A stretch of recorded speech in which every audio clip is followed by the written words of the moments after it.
सीमा हैदर 4 बच्चे और एक टूटा हुआ फोन लेकर पाकिस्तान से नेपाल के रास्ते हिंदुस्तान दाखिल हुई थी और आज हम आपको सीमा के फोन की एक्सक्लूसिव चैट के जरिए बताएंगे सीमा इंडिया के अंदर कैसे घुसी।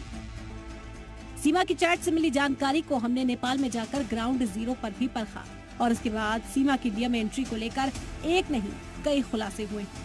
सबसे पहले हम आपको दिखाते हैं वो बस जिसे आज से पहले आपने टीवी पर नहीं देखा होगा। सीमा को इंडिया तक लाने वाला सृष्टि यातायात इस बस के बारे में हमें इसके ऑफिस से मालूम चला। वो बस कहाँ पे खड़ा है आपका? मेरा तो वहाँ गैरेज में है ना। गैरेज में गया हुआ ठीक होने के लिए। हाँ। तो जो क्या नाम है उस ड्राइवर का जो लेके गया था? वो तो उसका एक्चुअल नाम तो रामचंद्र अधिकारी है, लेकिन राजू अधिकारी बुलाते हैं ना उसको।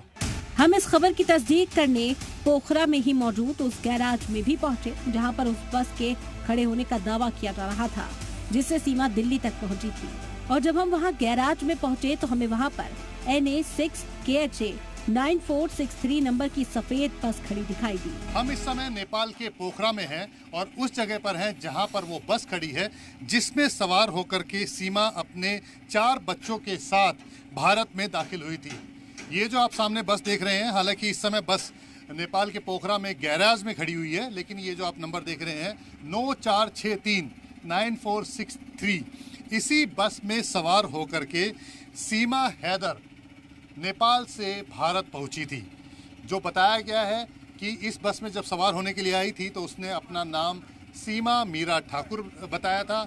अपने जो 4 बच्चे हैं प्रियंका, मुन्नी, राजा और परी, ये नाम उसने अपने बच्चों के लिखवाए थे और 20,000 रुपये 4 सवारी के रखते हैं, यानी कि 5,000 रुपये नेपाली करेंसी के हिसाब से एक पैसेंजर का किराया ये कंपनी वसूलती है। लेकिन क्योंकि वो बच्चों के साथ थी इसलिए डिस्काउंट दिया गया और 18,000 रुपये किराए पर बात हुई थी। सवाल ये भी उठता है कि अचानक सीमा का मामला सुर्खियों में आने के बाद से ये बस गैराज में क्यों खड़ी हो गई। हमने ये पता करने की कोशिश भी पोखरा में ही की। ये जो बस गैराज में खड़ी है, पिछले करीब 10 दिनों से ये बस यहाँ पर गैराज में खड़ी है। अब जो भारत जाने के लिए जिस बस का इस्तेमाल किया जा रहा है वो दूसरी बस है जिसे भारत में ये लोग इस्तेमाल कर रहे हैं। तो ये बस जब आई थी यहाँ पर तो उसके बाद इसके अंदर कुछ इंटीरियर चेंज होना है, काम होना है, इसलिए ये गैराज में पिछले 10 दिनों से खड़ी है। और इस बस को पहली बार आप सिर्फ जी न्यूज़ पे देख रहे हैं जिसमें सीमा हैदर सवार होकर के भारत में आई थी। सृष्टि यातायात की इस बस के मालिक ने बताया कि बस का इंटीरियर चेंज किया जा रहा है। अब सवाल उठता है कि ये कैसे माना जाए कि इसी बस में सीमा इंडिया आई। तो इसे साबित करता है सीमा हैदर का वो चैट जो उसने बस के स्टाफ के साथ की थी।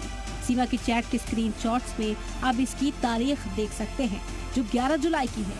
इसके अलावा इस चैट में बस की लोकेशन दिखाई दे रही है। चैट में बस का नंबर 9463 भी लिखा है। बस का स्टाफ इस चैट में सीमा से बाकी पेमेंट करने के बाद स्क्रीनशॉट भेजने की बात कह रहा है।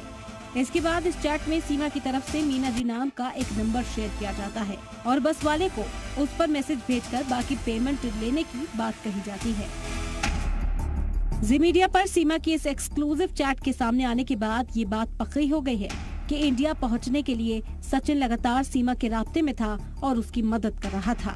बस ऑपरेट करने वाली सृष्टि यातायात कंपनी ने ये भी बताया कि बस का पेमेंट के लिए सीमा ने किसी तीसरे शख्स से दिल्ली से पैसे अकाउंट में डलवाए थे। वो दिल्ली से भी एक कॉल आया था ना, हमारा फैमिली उधर से आ रहा है तो आपके सीट अवेलेबल है कि नहीं आपके।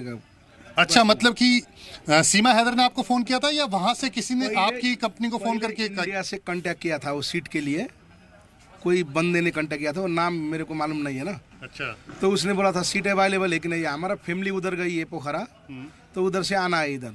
तो हमने बोला ठीक है, आपका वो इधर पोखरा से कौन आने वाला है उसका नंबर दे दीजिए। तो उसने नंबर में हमारे नंबर में कांटेक्ट किया ना। अच्छा। तो उसके हिसाब से वो 12 मई को सुबह आई हो 6:45 को। अच्छा। ऑफिस में हमारा गाड़ी तो 7 बजे यहाँ से डेली जाता है। तो 7 बजे इधर से वो 4 बच्चे थे ना उसके पास, तो उसके पास वो पैसा भी पूरा नहीं था।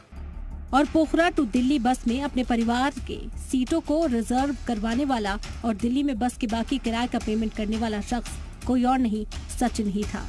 यानी सचिन ने ही सीमा के नेपाल से भारत आने की पूरी प्लानिंग तैयार की थी और सचिन ही सीमा को भारत लाने का मास्टरमाइंड है। सचिन मीणा ही वो मास्टरमाइंड है जिसने पाकिस्तान की सीमा हैदर को नेपाल के रास्ते भारत लाने में अहम भूमिका निभाई है। मार्च के महीने में जब वो सीमा हैदर के साथ एक हफ्ते के लिए नेपाल में रुका था, उसी दौरान उसने सीमा को भारत आने के रास्ते को लेकर के मैप तैयार कर लिया था। और जब वो भारत गया तो वहां पर ही जाकर के उसने सीमा हैदर के लिए बस की बुकिंग की, ताकि सीमा हैदर नेपाल के पोखरा के रास्ते भारत में दाखिल हो सके। खास बात यह है कि सरकार की बस भी भारत नेपाल मैत्री बस चलती है, लेकिन उसमें चेकिंग ज्यादा होती है, इसीलिए उसमें पकड़े जाने की संभावना भी थी। इसीलिए प्राइवेट बस के जरिए पोखरा के रास्ते होते हुए वो भारत में दाखिल हुई। सचिन ने सीमा के लिए सारे इंतजाम कर रखे थे, इसीलिए सीमा को इंडिया में घुसने में कोई परेशानी नहीं हुई।